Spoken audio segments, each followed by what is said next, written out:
how to respond effectively to dangerous calls, because they're going to happen. So if you're new to law enforcement, you don't want to miss this.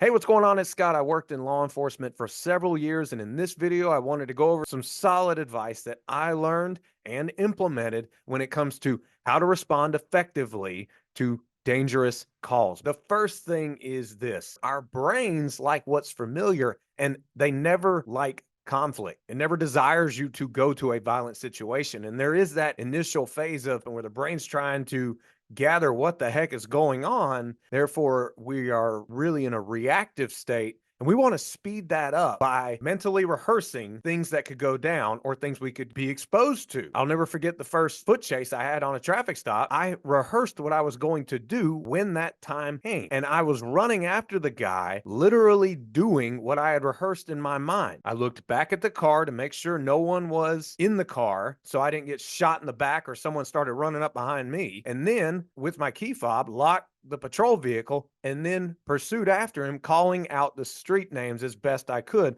with a calm voice. While I was running after the guy and surprisingly gaining on him, I was shocked at how instinctively I did certain things because I just mentally rehearsed them. When you're riding around, I encourage you to think, okay, if I rolled up on a B&E in progress at this business, what would I do? That mental rehearsal is your first level of exposure, and it's making your brain familiar with something. So when you do encounter it, it's not like this initial shock. I hope that makes sense. You want to become exposed to things. Mentally rehearsing is a way to begin.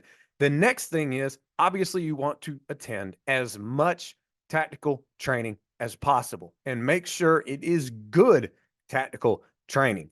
Some instructors whose courses I took during my career, they would just talk, and there wasn't a lot of hands-on learning. I would learn by doing. And then I was very fortunate to be on patrol teams where sometimes we would stay later to work on certain tactics, say responding to an active attacker, and we would run scenarios, and it was very effective. Fortunately, I never had to respond to that kind of incident, but at least I knew our patrol team was getting that much more prepared if it did go down. And the next two things I highly recommend. Obviously, you want to be proficient with your firearm. If a worst case scenario happens and you have to use deadly force to protect yourself and or an innocent person or people, there are some officers I know who would just go shoot once a year. That's not a good thing. Hopefully your department does more than just annual qualification. My department, where I worked, a few times a year, there were scenario-based trainings, and I was very grateful for that, to include simunition training. Could there have been more? Absolutely yes, but at least there was more than that. What I like to do was not only go shoot on my own, but also I would dry fire before I went into shift. For those of you thinking, oh my gosh, you were wanting to use your fire. No, there are times when police officers face a threat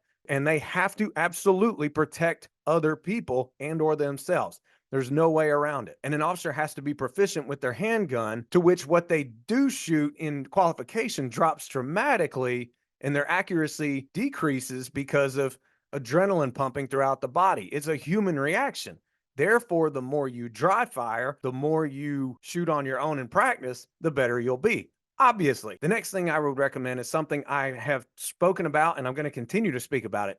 You must train defensive tactics. There are times when you will have to control dangerous people who are trying to hurt you or innocent people. And there's video after video on the internet of police officers having no idea what to do when they go hands-on, because what you learn in the academy just that one time, you're going to forget. And if you have to think about a technique, chances are it's already too late to apply it. Certain things need to be instinctive. And just like retired police sergeant and black belt jiu-jitsu athlete Mike Bland said on the documentary Wrist Lock, if you don't train, you're not just going to have some magic technique that works, because there's not one move that works on every single person. That's why people have to train defensive tactics. Now, I've talked about the handgun. I've talked about defensive tactics. We obviously don't want to get it to that point. So training and mentally preparing yourself and physically preparing yourself is absolutely crucial. But now let's talk about the response to a dangerous incident. What I really made sure I did, if at all possible, was for the dispatchers to keep the victim on the line while we were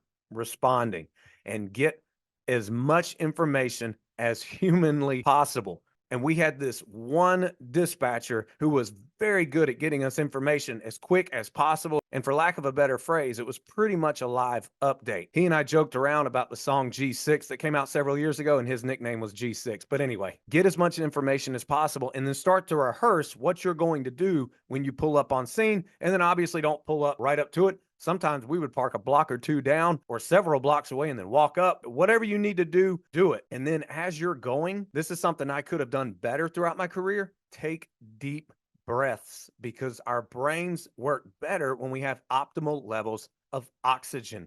And when you're taking deep breaths, you're helping to relax your nervous system a little bit so you can think better up here. And the better trained you are, and you're able to keep that logical brain working. Now, when you get on scene, obviously you have to let people know. If there's a scene where you can wait on backup, then yeah, wait on backup. If it's an active attacker, obviously you have to go right on in and do what you need to do to stop that person. But then we try to have to talk the person down as much as possible, if possible. So I encourage you to watch my macro video of de-escalation techniques right up there. Go ahead and click it and learn some very good communication techniques. But not only should you exercise good communication with the person you're talking to, like a suspect, if they're very agitated and they're holding someone hostage, or if it's a domestic call and it came in as an assault in progress and you get there and they're just arguing, there's no assault taking place, you need to be able to bring the people down. Good communication is imperative. However, you also need to have good communication with other officers responding or on scene when you get there. Sometimes when I was responding to back up other officers, and I'm sure I did this too, they would just start handling things and we would start asking, where do you need us? Can you tell us any more? Are you good? As in we were asking if they were okay. We didn't hear from them. And then they would just say, I'm over here. And then say if someone ran, they would say he's running there or he's running that way. You need to know your street names and businesses well enough, to which it can be challenging, particularly if you get put into a new patrol district or fill in for somebody in an unfamiliar area. I get it.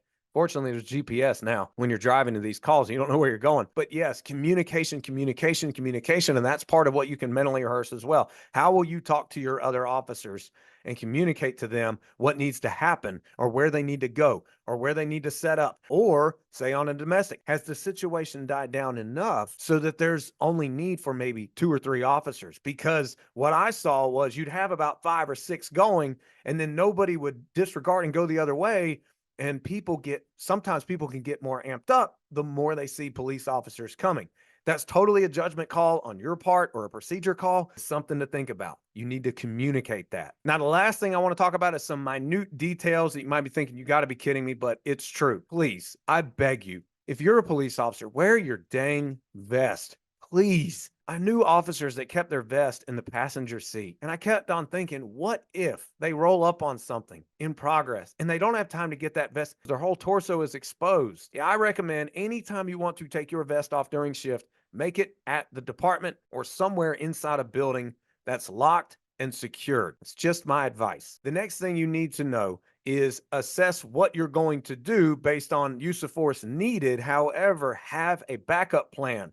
I really hate seeing videos of officers not knowing what to do when the taser doesn't work on somebody. Have a plan. Be able to adapt consistently. And if that means you need to train more, particularly defensive tactics, then do it. I beg you. It's worth it for you to go home. It's worth it for you to be the right cop showing up to help people. Practice, train, mentally rehearse, take deep breaths. Yes, more exposure and more experience to things will help you in the long run, but no police officer can ever say that they've experienced every kind of dangerous situation that's ever going to happen. Every incident is different. You have to be fluid and adapt. So prepare yourself as much as possible. It'll help you that much more. Also, stay in shape. Staying physically in shape. It helps your body deal with the stress and gives you some endurance if you have to physically exert yourself on dangerous calls or traffic stops, whatever the case may be. Obviously, I could talk hours about this kind of stuff. I just wanted to put a little bit out there because it's better than nothing. Take care of yourself each and every day and never stop learning, never stop growing. And when you make a mistake, just learn from it. Yes, there's consequences to them, but we need the right police doing the right things and being the right ones to show up when people call 911. Take care of yourself, and may God bless.